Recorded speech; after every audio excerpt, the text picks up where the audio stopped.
There is a moment in every life when you decide to rise, to stand taller than your fear, to speak louder than your doubt, to chase the vision that sets your soul on fire. This is that moment, and here we walk it together with stories that awaken, voices that inspire, and truths that set you free. This is Positive Talk with Kevin McDonald, where hope has a voice, and that voice is yours. We are excited today because the voice that is hers is a very unique voice. Christina Braver is with us. Now you may have heard her name or saw her name in print because she's an author and she writes romance novels. And so if you are one of the females among us, you may have read some of her work and stuff. So it's really exciting to have you here. Brachelle's going to join us as soon as her Wi-Fi clears up. And Christina, welcome to the show. It's so nice to see you. How are you? Thank you so much for having me. I'm happy to be here. I'm well. I'm excited to talk about sex positivity and get that positive voice out there. I like that. Now, you told me before we began that there was that on one of the shows you did recently, they said you can't say sex. Why can't you say sex? I mean, that's kind of what it is, isn't it? hmm Well, gosh, there's a lot of reasons. Culturally, people don't want to talk about sex. We all think about it. Most of us do it in one form or another, either with ourselves or with someone else. It is literally and figuratively life-giving, yet we don't want to talk about it. It's taboo, it's dirty, or it's too arousing. It's has so much baggage and strife attached to it. So oftentimes we don't want to talk about it. It's not comfortable. So Why is it that we do that? Because as you know, everybody either does it, has done it, will do it, or thinks about doing it in one way or another all the time. mhm. And I Even was, women, yeah, yeah, yes, shocker of even all shockers. well, and it's changing now than it used to be. See, when I was a kid and I was a teenager, we had our rules. And our rules were I was the pursuer and she always said no. Because that was her role. That's changed now in today's society Thank because goodness. yes, indeed, women feel like they should have every opportunity that men have to do the same things that men do. And I don't see anything wrong with that. Right. I mean, so some of that perception of, yeah, the man's the gas and the girl is the brake, the woman is the brakes, right? Um, a lot of that culture around sexuality has waxed and waned between being conservative and more progressive just over the millennia. Um, but in the 90s, there was a movement called the purity culture movement, which is part of the evangelical church. I That was remember. mostly a reaction to the AIDS crisis of the 80s. So culturally, that's usually how it happens. There's an impetus for those big pendulum swings in cultural ideas.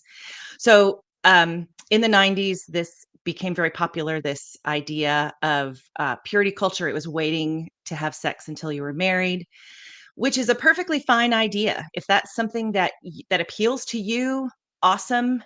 Go and wait until you're married to have sex. No one's going to stop you from doing that. But a lot of the rhetoric around that movement also dealt with or also had a lot of messaging around women's bodies are dirty because they're a temptation. They're a stumbling block to men. They're Women are responsible for whether or not a couple has sex because men are God ordained to want sex and women are God ordained not to want sex.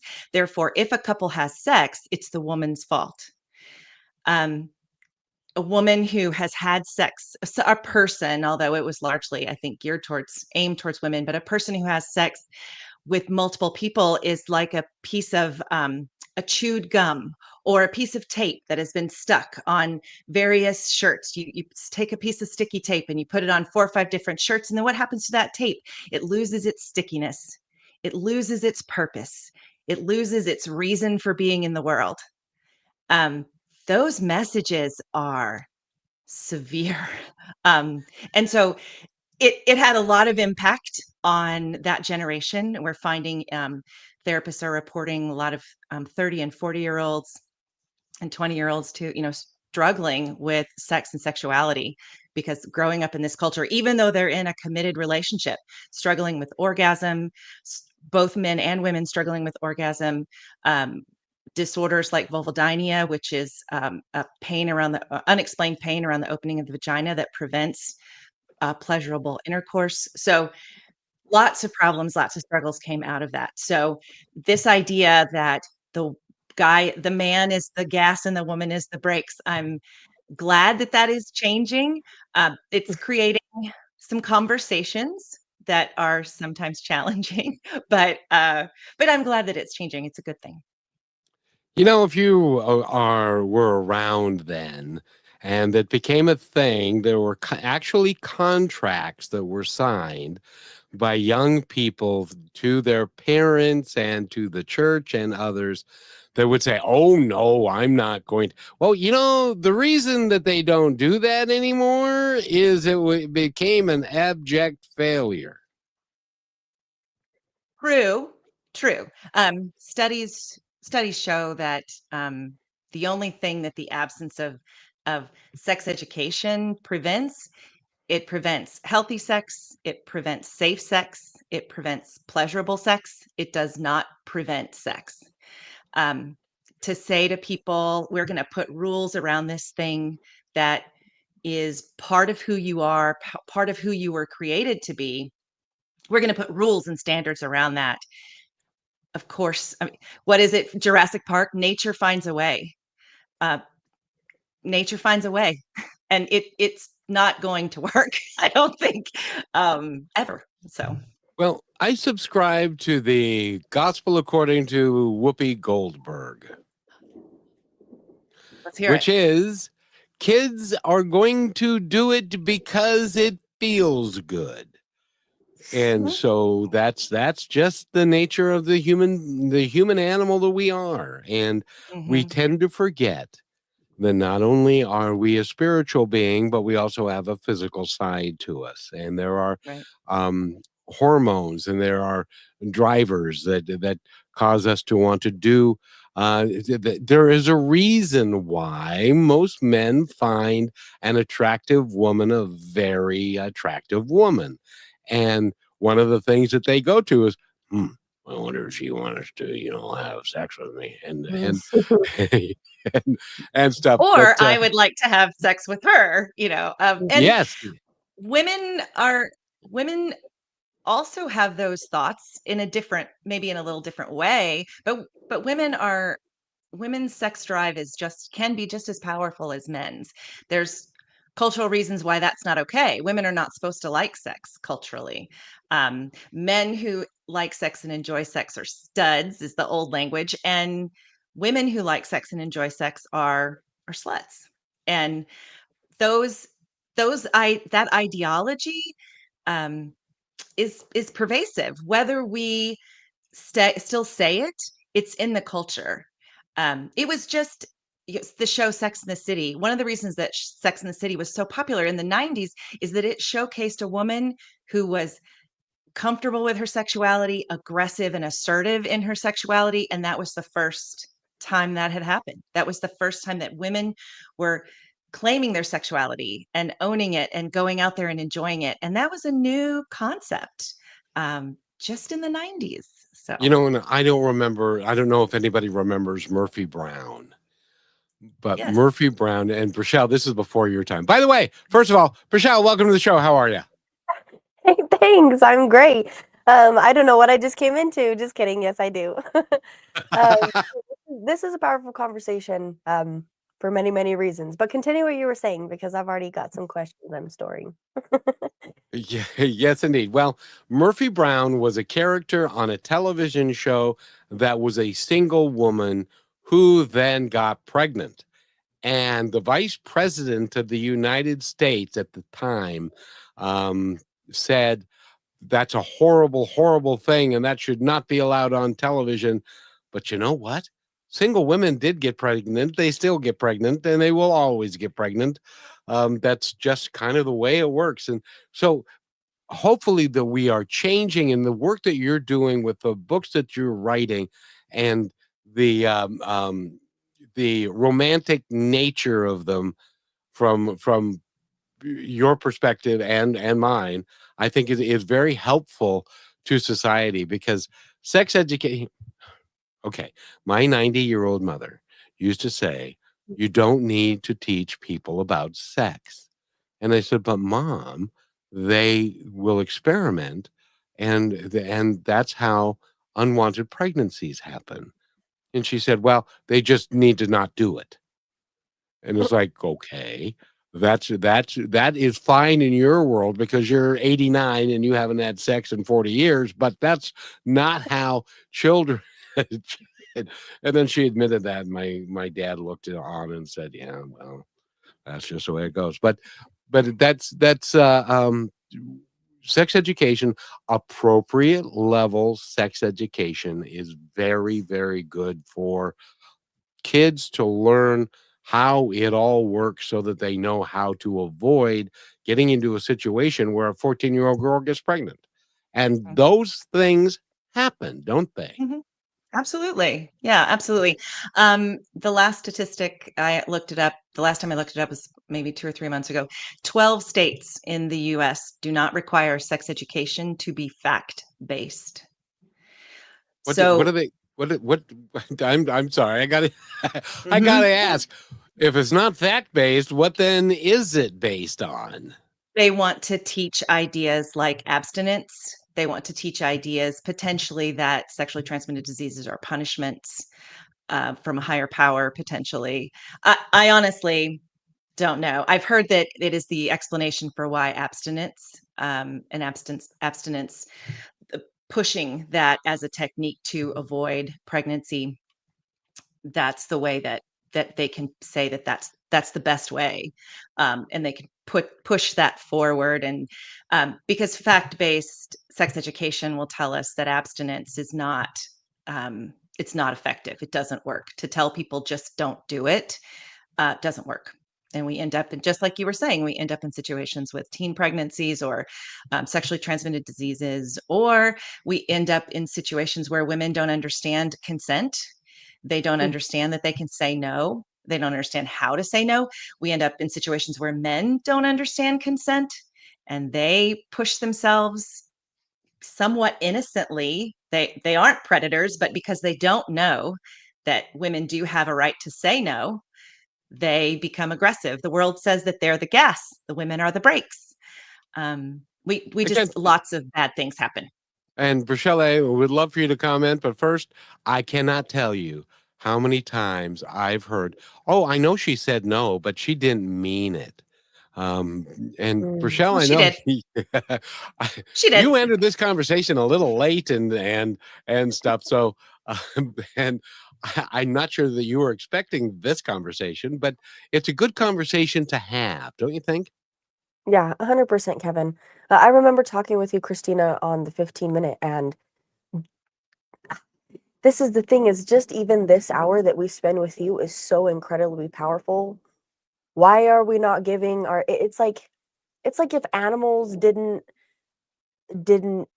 like even they teach each other in a sense. Like they have we are animals. We are something living. We are meant to recreate and keep going on. And I love what you brought up about having the understanding of what is right and what's wrong, because it's sad how a lot of times younger people, they'll go into situations or they'll be doing something and they're like, it was just fun or it was just this or it was just that.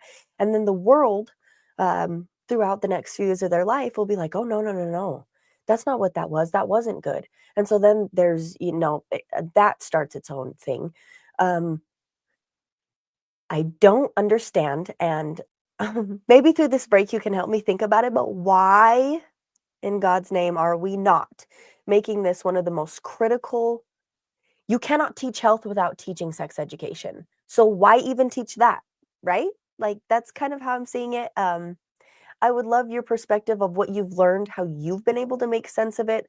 And if you can't make sense of it, then also I'd love to hear everything about that so that this conversation we're having can go to other people and maybe just create that change, even if it's not in our schools, but if it's at home with the parents, because it really does come down to it. That's kind of their jobs. So I'll let you think about that. And we need to take a break. And first of all, I got to tell you that Samuel, Hello. he's from Kenya, and he's got a whole operation there to feed children. That I don't know if anybody knows this, but did you know that children come from two people having sex? That is the weirdest thing I've ever heard. And then they But need to be taken care of. they need to be fed, and that's what Samuel is doing in Kenya.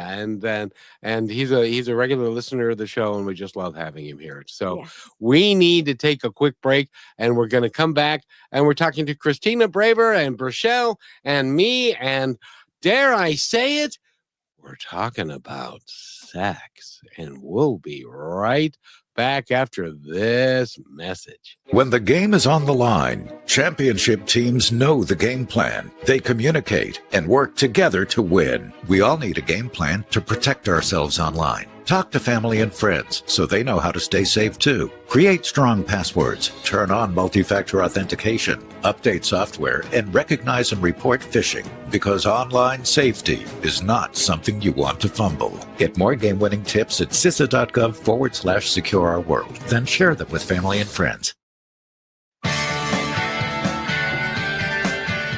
And welcome back to Positive Talk with Kevin McDonald, and Brachelle is right there, and Christina Braver is our ghost of the ghost. Wow. She is Yes. is the author of romance novels, and one of the things that she will tell you is that a properly constructed romance novel read by consenting adults in the privacy of their own room can actually improve their intimacy and love life. So we're going to talk about that in a little bit. But Rochelle, go ahead and ask that question again. Yeah. Christina, have you made sense of why we don't teach this? And then I brought up the fact that it's kind of separate, that it is also the parent's job to be teaching your children that, hence as to how they got here in the first place. And maybe if that's hard for adults to do too, because a lot of times I realize sex isn't just really, doesn't really come from just a place of love, which I think it should. So go ahead. Right. I think the answer to your first question is fear, and potentially all the questions. It's fear. That Mm. fear is, therapists will tell you, fear is what stops us. It's what motivates a lot of um, behaviors that are not good, that are less good. We do a lot of things to avoid fear or out of fear. I think a lot of us parents maybe weren't raised in an environment where talking about sex was something that was done. So we don't want to talk about it with our kids. Some of us aren't comfortable with the boundaries, what's appropriate to say to my child and what's Yeah. not. Because there are definitely, you can go too far to the point where it could be considered inappropriate, almost abusive. So if you're not familiar, or if you don't feel like you could find those lines easily, that could be uncomfortable. I do think it is a parent's responsibility to educate their children about sex and values. In the same way that it's important, I think, for parents to educate their children about um, behaviors and drugs and being kind to people and eating right and exercising. It's it's great that these things are taught in the schools, and I think that's a great place to start. But also, I think it's important for parents to try to get educated and try to share knowledge with their kids. And I have a 17-year-old daughter and a 22-year-old boy son, Mm.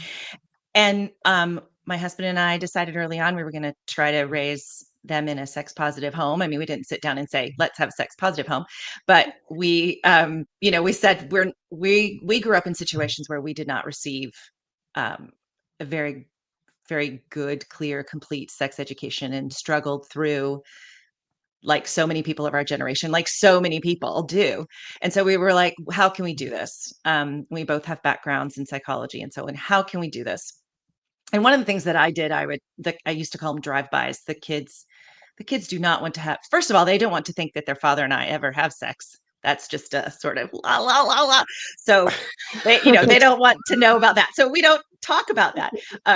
But we certainly don't hide the fact that is something that happens in our marriage, and that's a healthy thing that happens in marriages for years and years and years. But I would do these drive-by things where I would say to the kids, like, it's not like sticking your finger in someone's ear. It's not just one body part going into the other. And then I would like walk away. They didn't have to say anything. Driving in the car is a great place to say things to your kids, because they don't have to look at you and they can't get out of the car. So sometimes, that's a safe place to talk about things. There's a ton of resources. There's books, there's information. If you are someone, if you have a vulva, or if you are interested in pleasing someone who owns a vulva, there's an incredible website out there called omgyes.com. It's out of the University of Indiana, and it's all about how to please a vulva. It is explicit content, so they advertise 18 and above. But I have certainly advocated that if you have someone who you think is going to become sexually active before they're 18, providing them with this information is, I think, just a smart decision. But again, that's graphic content, but it's just fantastic. University of Indiana in Bloomington is, the Kinsey Institute, which is, decades old gold standard. So when it comes to sex education.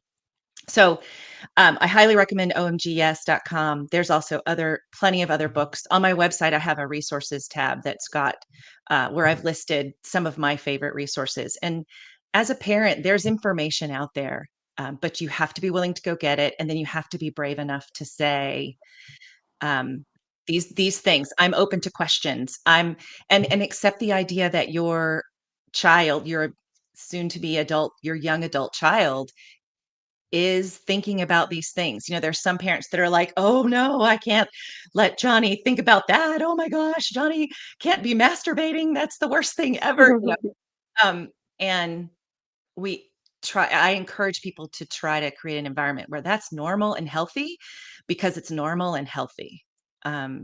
And so if your kids feel like they can talk to you about difficult subjects, then they will.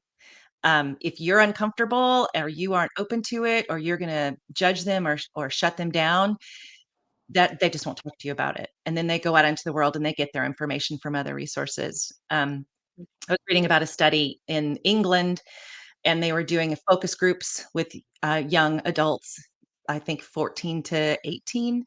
And someone raised their hand and said, questions, do you have questions? And he raised his hand and he said, this is not the words that he used, but I'll use better words. He said, that I ejaculated on my girlfriend's face and she didn't like it. Did I do it wrong? Because he's looking at porn and he's thinking that that's what you do.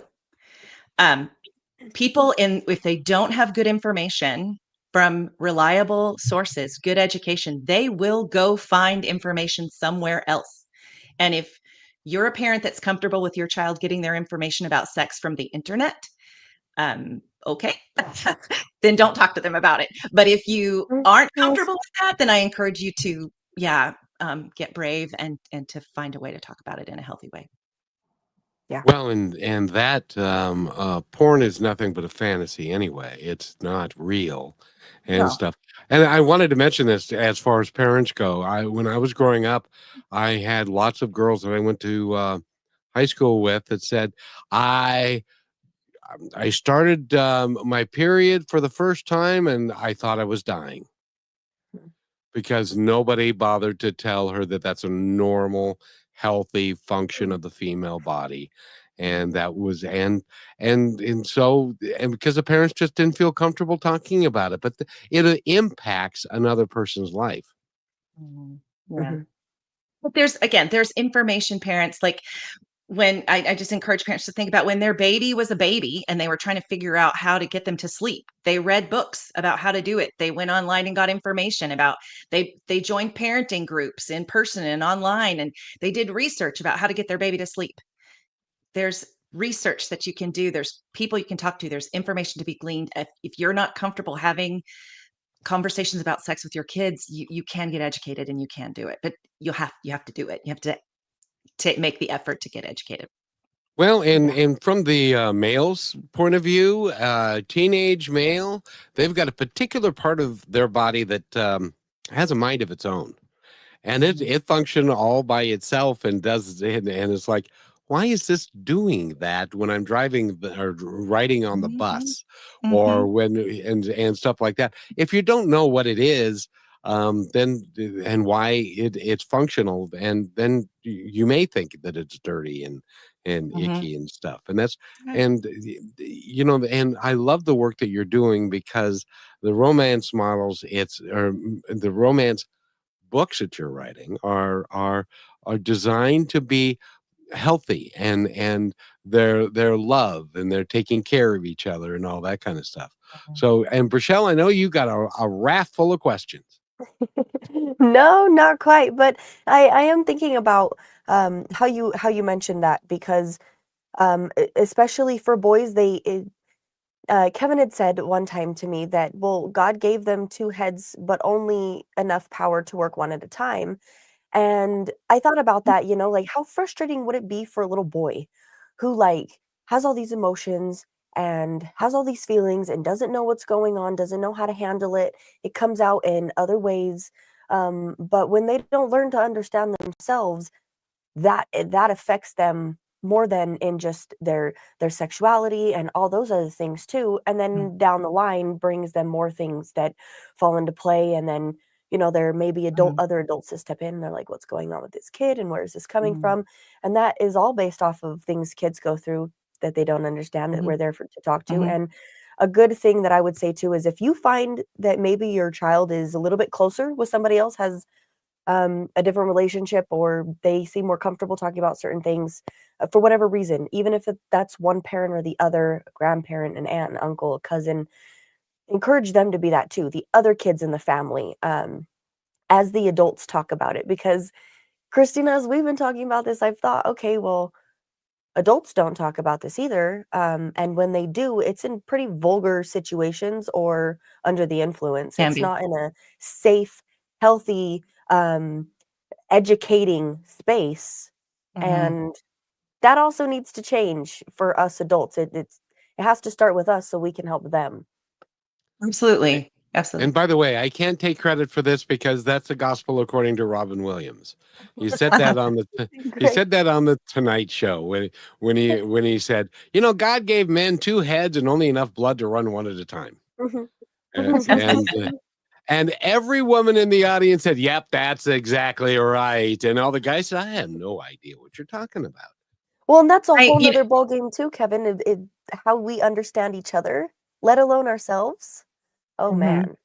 Yeah, that is a Oh, whole nother ballgame. But one of the things that I wanted to just touch on with what you were saying, Brichelle, is you're absolutely right that boys, if they're not taught about their bodies, they're not taught about feelings, and Mhm. oftentimes culture um, cultural expectations, we don't teach boys about feelings. Oftentimes, the only feeling that a boy growing into a man can really feel is anger. They're not allowed to feel sad. They're not allowed to feel rejection. Those things are not okay. They're supposed to man up, Yep. and manning up is anger. Um, Around sex and sexuality, men are supposed to be, as I mentioned earlier, theoretically, they're supposed to be born knowing how to do it, and women are supposed to be not know anything about it because the men are supposed to be the lead in the bedroom. Sex is a skill. Um, Expecting boys to know how to do how to have sex and to be sexual with a partner without giving them any information or any education is like asking them to pass a calculus test without ever having gone to class. Yeah. It is a skill that needs to be taught, that can be learned. It's information that they need. And so, but society puts all this pressure on guys, I think, to be good at sex, to have a penis that's a particular size, and you have all this pressure. And I was reading a book by Peggy Orenstein, who did some studies. She wrote a book called Boys and Sex and a book called Girls and Sex. Highly recommend for parents of teens or soon to be teens. I highly recommend for anybody, but particularly parents of teens or soon to be teens. But in her book, with boys, she was talking to some boys, and it was about kind of becoming a man. And one of the ways that you can become a man is to have sex with a woman, but he couldn't get any women to have sex with him. And so women have all the power. I hate women because they won't have sex with me, or they don't like to have sex with me, or they say that I'm not good at it. So then I'm going to go over here with my buddy who's had a similar experience, and we get together and we start talking, and then we start reading things online and listening to other people talk. And 3 months later, I lose the right to my body. So, like, these things have repercussions when we don't educate, when we don't consider the long-term consequence of making assumptions when it comes to sex and sexuality. We're setting up people to fail. And then that failure causes pain and anger that can snowball into attitudes and ideas that end up limiting freedom. And we Amen. are talking with Christina Braver, and we need to take our halftime break. This is a fascinating discussion, and I'm looking forward to the second half of this. It's going to get even better, and we'll be right back after this station break. You're listening to Brushwood Media Network, the best in syndicated talk, news, and entertainment shows. As you go about your daily life, look closer. As you gather with family and friends who love and support you, look closer. There are youth right in your community who don't have the home, warmth, and healing you have. So look closer. Every year across America, a staggering 4.2 million youth are homeless or trafficked. And for 50 years, Covenant House has worked relentlessly to keep them safe and protected. Tonight, 2,000 young people will sleep safely in a Covenant House bed. And tomorrow, they will wake up surrounded by love. They get clean clothes, hot meals, medical care, and a safe place to sleep. 24 hours a day, 7 days a week. In sites across America to help them fulfill the great promise of their lives. So look closer at Covenant House. To help or get help, go to covenanthouse.org. And welcome back to Positive Talk with Kevin McDonald, and Brichelle is right there. She's the dancing one. And Christina Braver is our guest today, and we're talking about her romance novels, which if you go to her website, you can either buy them or find out where to get them. And and one of the things that she talks about is that the free exchange of information amongst consenting adults in the privacy of their own room, and they're together reading a romance novel. If you can get the guy to go, you want me to read a romance novel? Yeah, and then he might find that the benefits of together reading a romance novel might be beyond his wildest dreams, as they say. Do you agree with that, Christina? I do. I believe that reading romance novels can make your sex life better. And in lots of ways. One of the ways is women have our sexual arousal is twofold. We have gas and brakes. Men typically have the gas. If you stimulate them sexually, they are aroused. They're ready to go. Let's go. Women, you can stimulate them sexually, they're ready to go, but they have what's called brakes. So they have inhibitors. So they have things that they can be super turned on, but if these inhibitors are also engaged, they're not going to be as sexually involved as they can be. So a lot of times, and this is called, this accelerator and brakes. Emily Nagoski talks about this. She didn't discover it. I can't remember the scientists that were first articulating it, but Emily Nagoski in her book Come As You Are really articulated it in clear language, about sort of those breaks for women. And one of them is, you know, so getting turned on and knowing what turns us on. So reading a romance novel, particularly an erotic romance novel, a lot of readers, if they're being honest, will admit that it turns them on to read about some of these sexy scenes. They can model behaviors and techniques. I try to put real tips and information into my sex scenes, and not all romance novels do, but that's okay. That we're intelligent readers and intelligent consumers of information, and we can decide what sounds like, oh, that might be something I should try, and oh, that's probably not something I should try. They Reading a romance novel sort of encourages our largest sex organ, which is our brains, and again helps to engage us in the idea of thinking about sex. And then lastly, it can give us insight into our fantasies. And so this is something that I really encourage a lot of couples to talk about when you read a romance novel together. Or, and you don't have to like read it together, like necessarily, if that's not comfortable, but maybe you both read it and then you have a conversation about, well, what did you like about this hero? What didn't you like about this hero? And vice versa. What did you like about this heroine? What didn't you like about this heroine? Um, is there It's easier to talk about characters in a book than to talk about yourself. So I could say to my partner, I really liked it when he was so obsessed with her that he couldn't think about anything else. And he came home from work and he met her at the door and he threw her on the foyer floor and he just had sex with her right there. I thought that was really, really stimulating. It might be harder for me to say to my partner, I would like for you to come home from work and throw me on the foyer floor.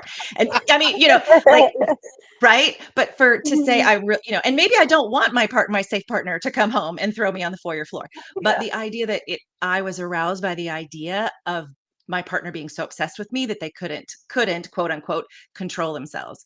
And how do I create a situation with my safe partner where I have those same sort of arousing feelings? So, and vice versa, talking about men's fantasies and what do they want? What did they like about the heroine? What are the things that she did? So it's a safer place to have a conversation than to try to have those directly with your partner. But reading romance novels, it provides a lot of insight into our fantasies. Typically, women in particular, we read a lot of the same tropes over and over. So that can kind of give us a little insight into what we like. So am I always reading about a bad boy redeemed?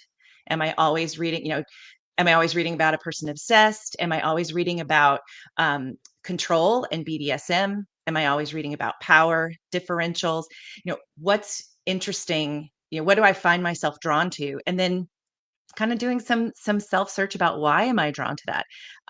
My children were elementary, middle school when I read 50 Shades of Grey, which if you're familiar with 50 Shades of Grey, most people are. It's a lot of BDSM, and which I'm sorry, it's a lot of, there is supposed BDSM in the book. If you talk to people in the real BDSM community, they're like, no, it's not like that. But anyway, that was what was put out into the world. But I remember having a conversation with a girlfriend, I was working full time. My kids were small. My husband was working in full time in tech in a very demanding space. I was overwhelmed. I also needed to be fit and thin, have healthy hair, good skin. I needed to cook healthy meals, mostly organic. I should be watching this show, but not this show. And I should be up on current events. And like, I was overwhelmed with life. And I said to a friend, I was like, I don't know. If somebody came in and said they were going to take all the responsibilities away from me for a weekend and all I had to do was do what they told me to do in the bedroom, I would give that deal some thought. Like, think about that kind of long and hard. Not because and I don't really want to do that, right? But the idea that someone would come in and sweep me away from all of that daily grind, that's a little bit of a fantasy. And so what's something that my safe partner can do to tap into that fantasy? I don't necessarily need my safe partner to come in and take away everything and Mhm. tie me up or what. Oh, come on. You'd love it. But I don't necessarily need that. But maybe what I need is to go on a quick trip away, get a babysitter for the kids, take me away from those responsibilities that are standing on my brakes. Um, I wrote a book called Your Hero, which is the book that was released right before Hawaii for Two that I know we'll talk about. But in Your Hero, she's a single mom, and there's a scene where they're getting kind of hot and heavy, and they have their clothes on. They do have their clothes on, but she's on his lap doing things that make him feel good, and he is trying to make her feel good at the same time. And she's thinking about her son that's sleeping upstairs, and the door to the den that they're in doesn't have a lock on it. And she's like, I need to make sure that I stop off at the hardware store when I'm going to the grocery store after work on Tuesday so that I can pick up a lock for that door. So, like, meanwhile, he is doing all the things, but she's working on her grocery list because that's where her head is, right? Yes. So that is not an unusual situation, and that's an example of those breaks that a lot of times stand on women's sexuality. And so maybe it might need my safe partner to take me away so that I don't have so many breaks standing on me. One of the things women with small children get touched out. They If they have children clinging to them all the time, and then their husband comes home and he wants to cling to them, he wants to touch their breasts after they've been breastfeeding 5 times a day. No, like and it isn't about they don't love their husband. It isn't about how they don't want their husband. They're not rejecting their husband. They need space to get in touch with their arousal again. Caretaking for children raises our estrogen levels. Higher estrogen levels in our brain automatically lowers testosterone levels. So the idea that someone is doing all this caring and feeding with all these high estrogen levels, and then 5 minutes later, they're going to switch over to be this, sexy kitty in the bedroom that you just fantasize about all the time. Biologically and physically, that's really rare to be able to do, like, physically. So, and a lot of men are feeling rejected because their wives can't do that or don't do that. And it spirals into this thing that it has nothing to do with rejecting the husband. It has everything to do with the wife feeling overwhelmed, or the wife just physically not having the hormones in her brain to get stimulated. So that's another thing romance novels do. They give women a break. Like, if she's doing all of these things over here to care for kids, maybe she puts the kids down, or you put the kids down, she takes a bath, she spends an hour reading a romance novel, then she comes to bed. She might be a little bit more open to the ideas than if, she tried to go from one thing immediately to the other thing. And by the way, there are some engineers in the audience. Do you provide when you provide tips and stuff, do you provide schematics? Do not. But OMG, yes, does. Because a guy, it's been my experience that guys would like to be a good lover, but they many times just absolutely do not have the capacity or have any idea how.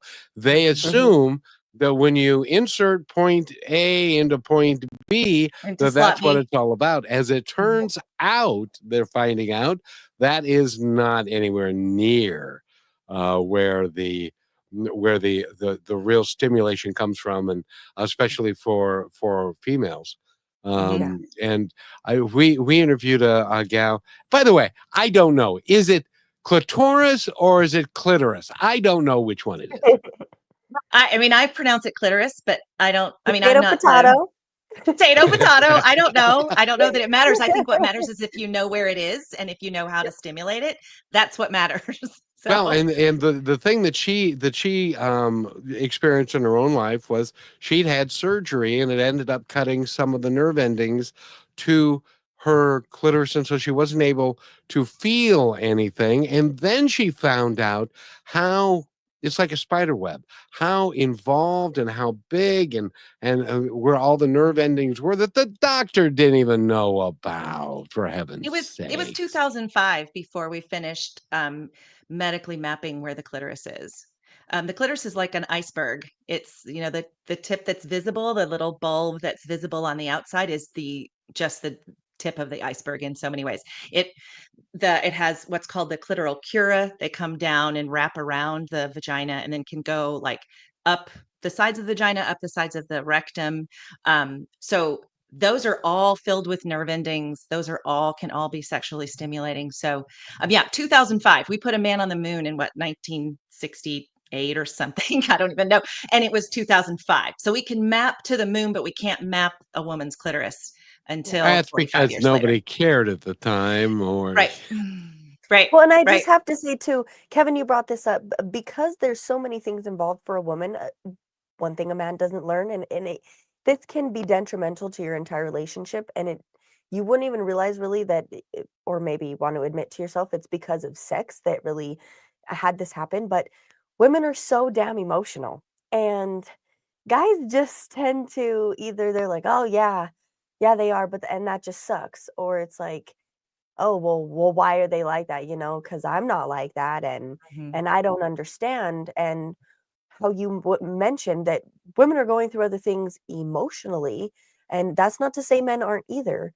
But if they don't learn about their emotions, how are they supposed to understand us? And I want to take this Mhm. break, but coming back, I want to know what started you in actually getting to this. Was it that experience of realizing that this was more than just an act and something that you want to be involved in and teach, and where you're at now and looking back from that point? So I'm very excited. So let's take this quick break, and I want to hear. we'll take this quick break. But before we go there, I just wanted to. There's an old joke, and it works well for women, which is this husband and wife are having sex, and she looks up at the ceiling and goes, beige. I think I'll paint the ceiling beige. And that's where her mind was going, and his mind was in a whole different place. And we'll be right back. The strength of staying kind from your friends at Positive Talk Radio. Kindness is not weakness. It takes real strength to stay kind in a world that often rewards anger, ego, and control. Being kind means choosing to act from your values, not your wounds. It means showing grace even when no one's watching. But kindness doesn't mean being passive. It doesn't mean letting people take advantage of your time, your energy, or your peace. You can be kind and still say no. You have a soft heart with firm boundaries. The strongest people I know are the ones who choose compassion without losing themselves. They've been hurt. They've been tested. And still, they choose to love and lead and to lift others anyway. Kindness is not about pleasing everybody. It's about honoring who you are and how you treat others, even when it's hard. So stay kind, stay human, and stay strong. And always remember this: be kind to one another because each other's all we've got. And welcome back to Positive Talk with Kevin McDonald and Brachelle. And Christina Braver is here. She's a romance novelist. She's got a new book out, which I want to highlight real quick: Hawaii for Two. And and that's the latest release. And she's got a bunch of other ones. And go to her website, which again is ChristinaBraver.com. And you can find out all about those things. Brachelle, you had a question and you wanted to ask Christina.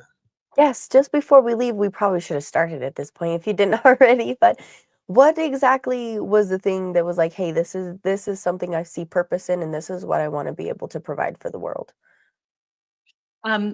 Couple of things. One, I have a master's in clinical psychology, and I worked as a therapist for several years, and then got out of that business. And my husband and I moved from the Midwest out here to the Pacific Northwest, and then I started working in tech. Working as a therapist is a skill and an art, and I had the skill, but I didn't really have the art, so it wasn't the greatest fit for me. But I had always loved reading about people, what their challenges are, what their wounds are, what makes them tick. I've love romance novels. I love romance novels. I just love them. I've loved them for years, read them for years. A romance novel, the definition of a romance novel is it has to have a happy ending.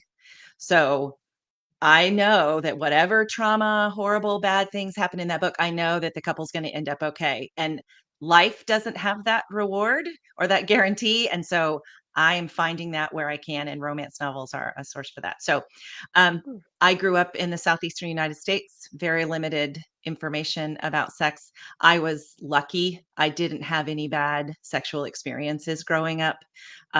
And I do consider myself lucky because I grew up in sort of a vacuum of information.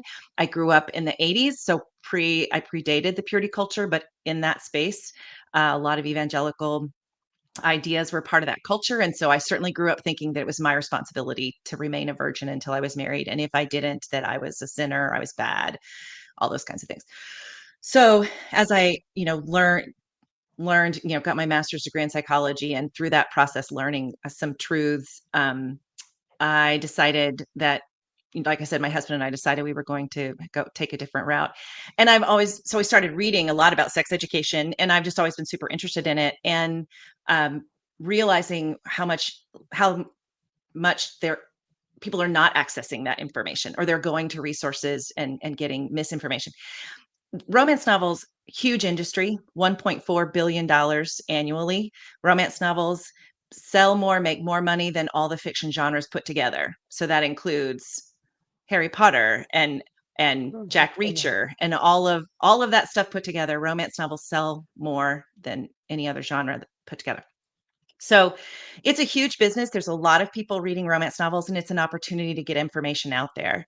So that's one of the reasons that I have gone on this mission to talk about how reading romance can make your sex life better, how to understand about reading romance. Yes, there's a lot of things in romance that are not always great, but it's important to understand, to dig a little deeper and understand what those things are. One of my pet peeves, kind of on the back of what we were talking about earlier, one of my pet peeves with romance novels is all of the heroes have larger penises, which and the heroines love them. And this flies in the face of all science. Research shows that women don't actually prefer that. Research shows that about 95% of the men in the world have roughly the same size. So the idea that all these romance heroes have larger penises, it goes to the sensation, the nerves in the vagina that provide sensation during sex are in the lower third of the vagina. So penis length is not really that big of a deal. And the clitoris has 10,000, roughly estimated to have about 10,000 nerve endings. The vagina opening of the vagina around 3,000 or 4,000, which is similar to the penis. And the scrotum are believed to have maybe 2,000 or 3,000. So the clitoris has so much more nerve endings than anything else. And penis size has very little to do with being able to impact the pleasurable nerve endings in the clitoris. And so I raised the case, like, are we promoting this thing that women don't actually want? So that's, something that I try to talk about in my romance novels. And in fact, in Hawaii for Two, there is a conversation between the hero and the heroine, Kate and Levi, where, Kate's like, oh, thank goodness, I had the boyfriend I had before you, he had a really large penis and it hurt. And he thought that all he had to do was have a large penis. He didn't have to have any sort of skill or finesse. And it was very unsatisfying for her. And she's like, oh, thank goodness that your penis is normal size and you put in effort and you have different movements and you're consistent, So I try to promote that idea. And I'm not trying to put shade on any of the romance novels that have these sexy things in them, but I just encourage people to think about them and be informed about them. So, and I just try to do things a little differently in my books, but that's not better or worse, just different. Yeah. Well, you know what they say, it isn't the wand, it's the magician. It's true. And the other thing that it is if you are genuinely interested in your partner's having fun. Yes, absolutely. Yeah. And also, I think another thing that I do in the relationship in Hawaii for Two, one thing is that Kate is a curvy girl, and a lot of readers have reached out to me and said that they really identify with my portrayal of a curvy girl. There's a lot of romance novels that feature curvy girls, and so I appreciate getting feedback that that my curvy girl is resonating, and because she's a little she's not as confident in her curvy girl body as A lot of curvy girl heroines are. But one of the things about her is that she struggles with orgasm, which is something that a lot of women struggle with, either having an orgasm at all or not losing their orgasm during sex. So they get turned on, they're getting close, and then maybe their partner changes what they're doing, and then they've lost it. And it's really hard sometimes to get it back. So Kate struggles with having an orgasm, and Levi's approach to that, learning what she likes, talking about it, communicate in a very sexy way, communicating about it. There's even a scene where he comes before she does, which is not, culture says that she's supposed to come first. That's actually a book title that I recommend, by Dr. Ian Kerner. It's a great book. But this idea that orgasm is the end all be all, that women have to have an orgasm, that orgasm is the end. If you're having sex and she doesn't orgasm, or that it doesn't end in a powerful world shifting orgasm, that sex is a failure. So we want to try to get in front of some of those ideas because they're just not realistic and not true. So that's what I got to ask you, has there ever been a study done? Because I'm willing to bet that if this ever happens, it's a rarity, where both people climax at the same time. That would be an interesting study to have done, if that would even be possible. It's not being overshare, but it's possible. I don't know if a study has been done, but I You can try tell you it. it's possible. In a study of one couple, I can tell you it's possible. Well, I'm not going to ask you where you got that information from that individual. Personal But I don't know about, Yeah. I haven't read any research about that specific topic, but I mean, it is something, you bring up a good point. It is something that a lot of couples, certainly in romance novels and in stories, that seems to be the be all thing. You have to come together. And I don't know that I think that's that's an old great Beatles thing. song, by the way. Yeah, maybe so, and maybe that's what they were talking about. I don't know, but yeah, it's something that's out there in the culture, and it's not, that puts so much pressure.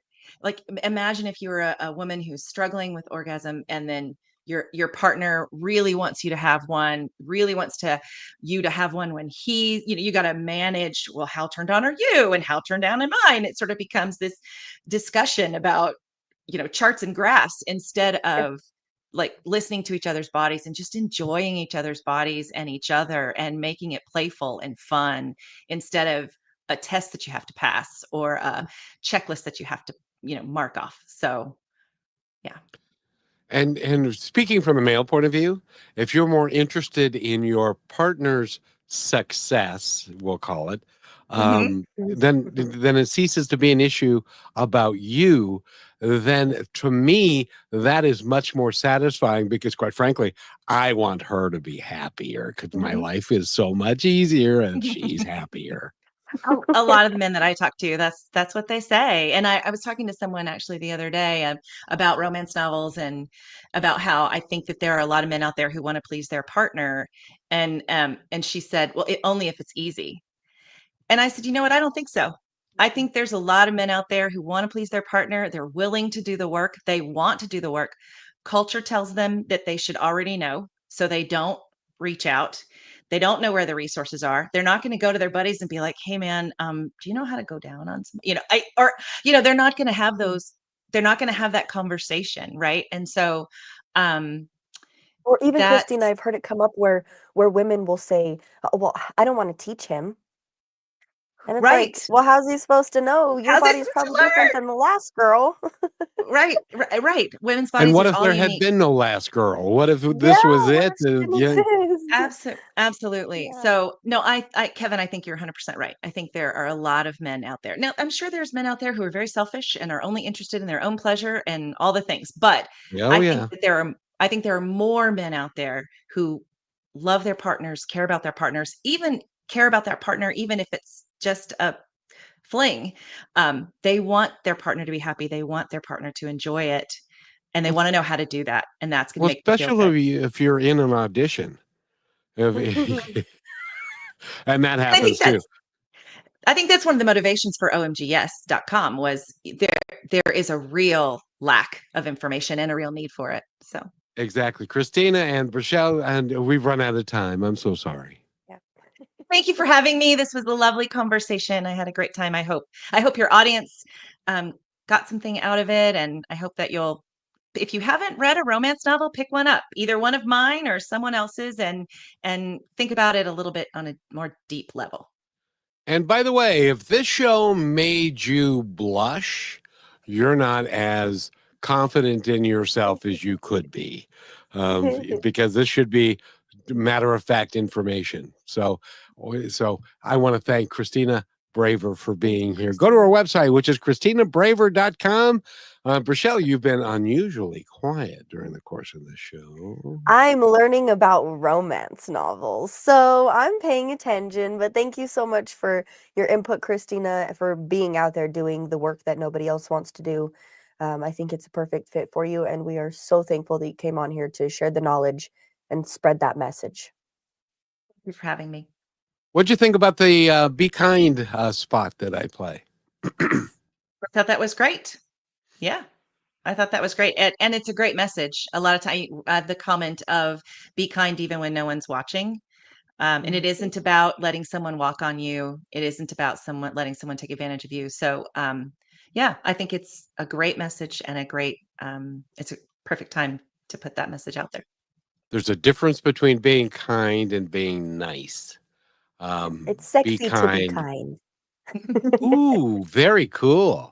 Thank you, everybody. And I hope you enjoyed this episode. And it'll be on YouTube forever and a whole bunch of other places. So we'll talk to you all soon. Thank you for being part of Positive Talk with Kevin McDonald, where stories inspire and voices remind us of what truly matters. May today's conversation give you hope, courage, and a reason to keep moving forward. And just remember, till next time, be kind to one another because each other's all we've got.